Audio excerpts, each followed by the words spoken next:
สวัสดีครับผมน้ำท่วมครับพี่น้องน้ำท่วมบ่ได้ขายของคนป้ายเด่นเบิดน้ำท่วมหนักมากตอนนี้โอ้ถนนสายนี้คุณน้ำไหลขับถีบเลยครับพี่น้องครับของก็บ่ได้ขายเปียกเบิดมือนี้ถือเลขกี่บอกครับพี่น้องเลขออกเลขออก05ครับออกป้ายทะเบียนรถอีกแล้วแล้วก็เลขอะโวคาโดผู้ใดถือแน่ผู้ใดสวัสดีครับกันสวัสดีครับเร็วสวัสดีครับเร็วโอ้ยเอ้อยากรถโอ้ขึ้นไปไหวเฮ้ยมาใหญ่ดูมาไก่โอ่งเดี๋ยวรถกล้องก่อนกล้องถึงน้ำ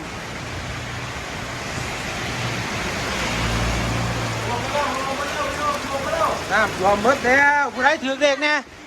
เด็กยังกับสวัสดีครับเด็กอะโวคาโดผู้ใดถือเนี่ยอะโวคาโดนะคะเลขอะโวคาโดใครไปเบิ้งเลขใครไปเบิ้งแม่สองเจนจังสายเกิดนะคะผู้ใดก็เป็นเงินเกิดในนั้นมันเห็นเป็นผู้หนึ่งก็เห็นเป็นศูนย์ผู้หนึ่งก็เห็นเป็น8สวัสดีครับนี่เห็นกล้องนี่ทักทายดีขนาดเนาะไป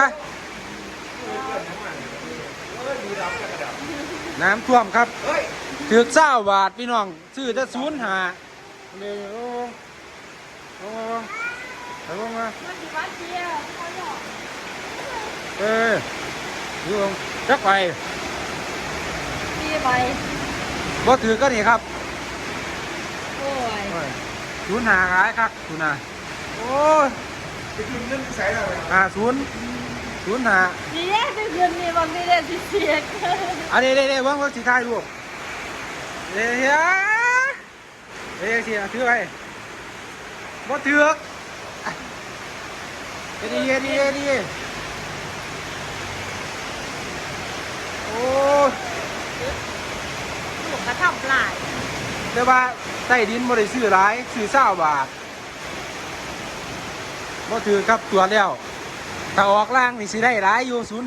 05เน้นล่างหลายที่สุดอยากหมุนแล้วมาที่ก็หมุนอุ้ยโอ้ฝนตกแห้งครับคุณนะครับโอ้ยเด็กถือ20 บาทพี่น้องบ่ได้ถือหลายฝนตกคักแง่คุณนะโอ้น้ำท่วมมาเลยโอ้เฮ็ดยังนี่โอ้แตกของเลยนะครับตั้งหีมันของเปียกก็แล้วคุณนะมาดีก็บ่ได้ขายครับมาดี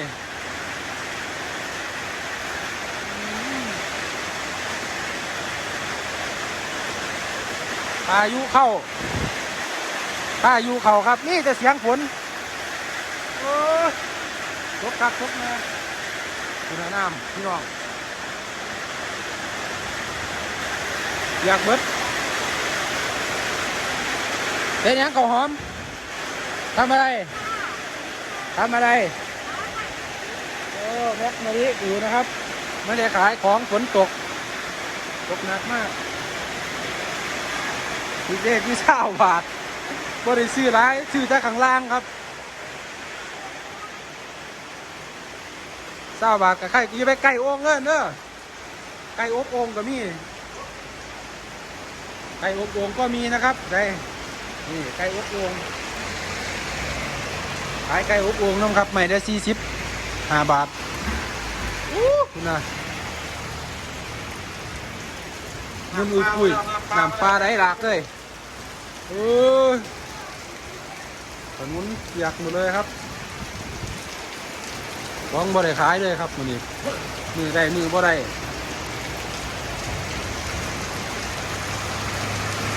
ท่วมหนักมากเรือมอเตอร์ไซค์สัญจรโอ้จะทำไรล่ะพี่น้องหลวงได้20 บาทบ่ได้หลายถ้ามันออกล่างนี่ได้หลายบาทอยู่นอกกับปั่นเนาะสวัสดีครับเดวสวัสดีครับเดวสวัสดีครับเดวยันสิพาไปเลาะมาแดงคนไปดอกข้าไปไต่อึงนี่เว้ยครับ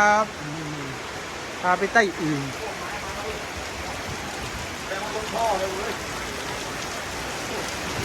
โอ้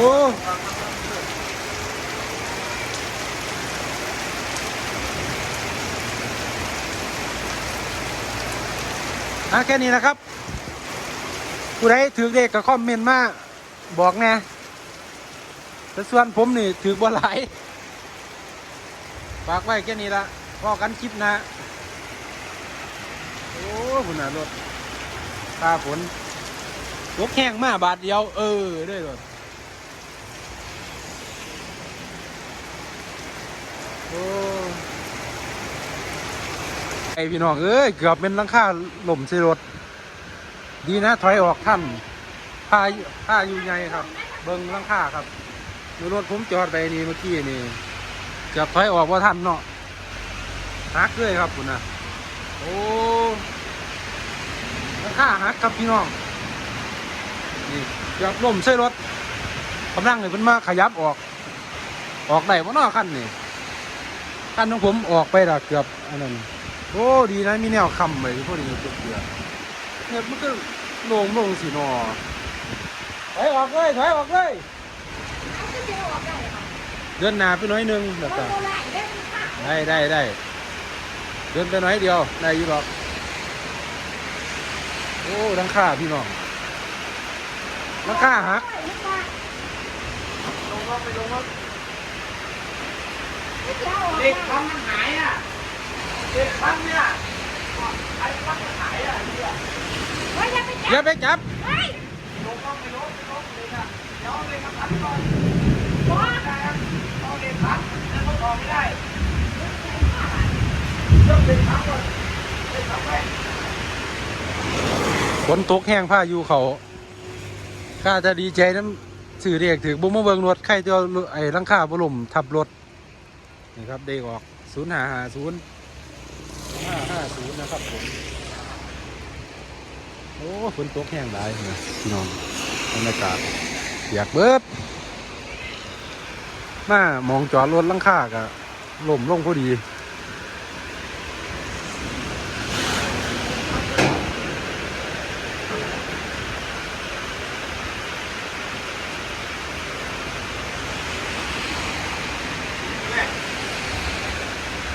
โยกขึ้นยา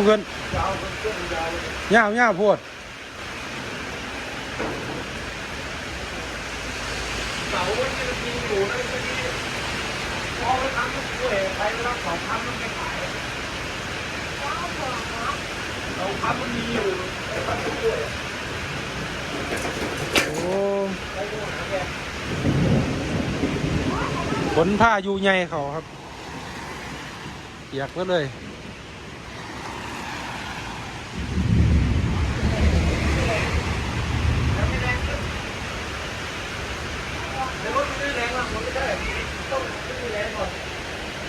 ไม่แรงรถก็ไรหรอก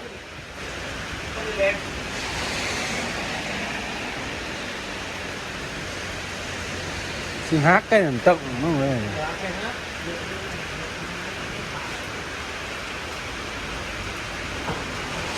เย็นมั่งเลยโอ้ดีนะว่าหล่มทับรถ